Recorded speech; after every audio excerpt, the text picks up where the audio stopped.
हरिओम आत्मीय भक्तजनों सप्रेम जय श्री हरि ओम ऐम ओम जय मां सरस्वती। आज का प्रसंग है अपने जीवन को योगमय बनाएं। साधक के लिए साधना क्षेत्र में जीवन योगमय होना अत्यंत आवश्यक है। जी हाँ, योग साधना की मनोलय अवस्था प्राप्त होने पर योग साधक में कर्ण रस का संचार होता है। फिर उसमें अपने प्राय के भेद भाव समाप्त हो जाते हैं। उसमें सभी जीवों के लिए, सभी प्राणियों के लिए करुणा जागृत होती है। उसमें सर्वत्र अपने अपनत्व की अनुभूति होती है। आत्मवत् सर्वभूतेषु यह पश्यति स पंडिता कहा गया है। जो अपनी आत्मा की तरह समस्त जीवों को आत्मवत् मानता है वह पंडित है।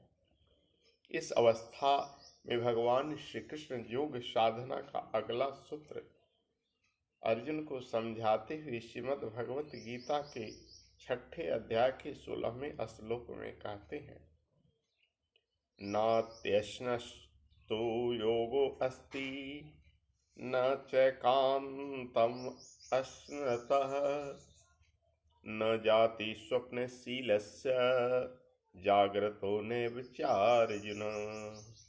जाग्रतो नैव चार्जुन कहने का आशय है, हे अर्जुन, यह योग न तो बहुत खाने वाला का, न बिल्कुल न खाने वाला का, न अति शयन करने वाले के स्वभाव वाले का और न सर्वदा जागने वालों का सिद्ध होता है। यहाँ भगवान भोजन और शयन की भी संतुलन की बात करते हैं। भोजन और शयन हमारे जीवन का संतुलित और असंतुलित करते हैं। भोजन और शयन का हमारे जीवन क्रम में, हमारी दिनचर्या में बहुत गहरा संबंध है।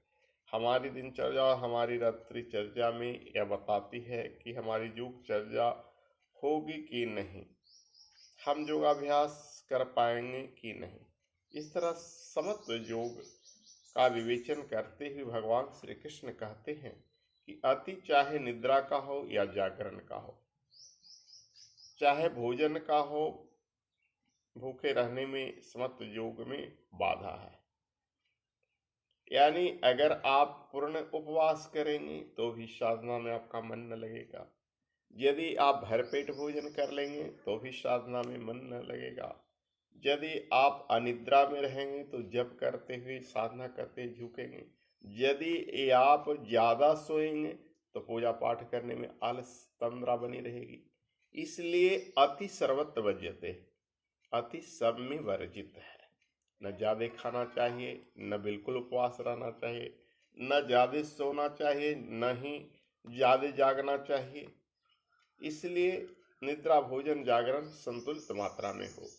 और ऐसा होने पर मनुष्य की चेतना जो है ऊर्ध्वगामी होती है। हमारी निद्रा का सीधा संबंध हमारे मन से है और भोजन का सीधा संबंध हमारे प्राण से है।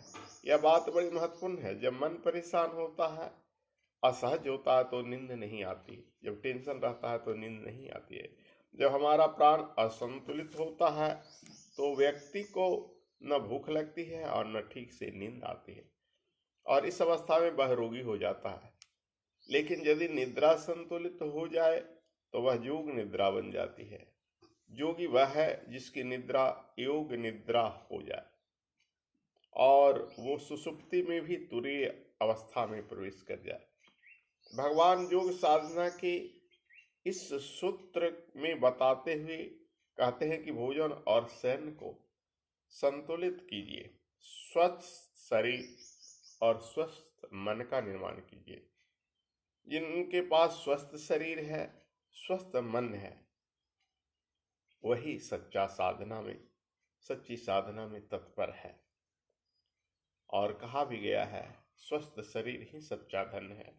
अंग्रेजी में एक कहावत है, हेल्थ इज वेल्थ।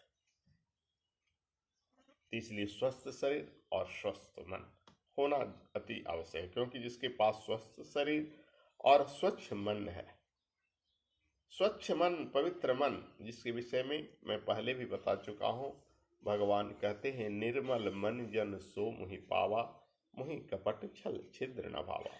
उन्हीं के लिए योग साधना है, उन्हीं के जीवन योगमय होने की पूर्ण संभावना, पूर्ण सुनिश्चितता है।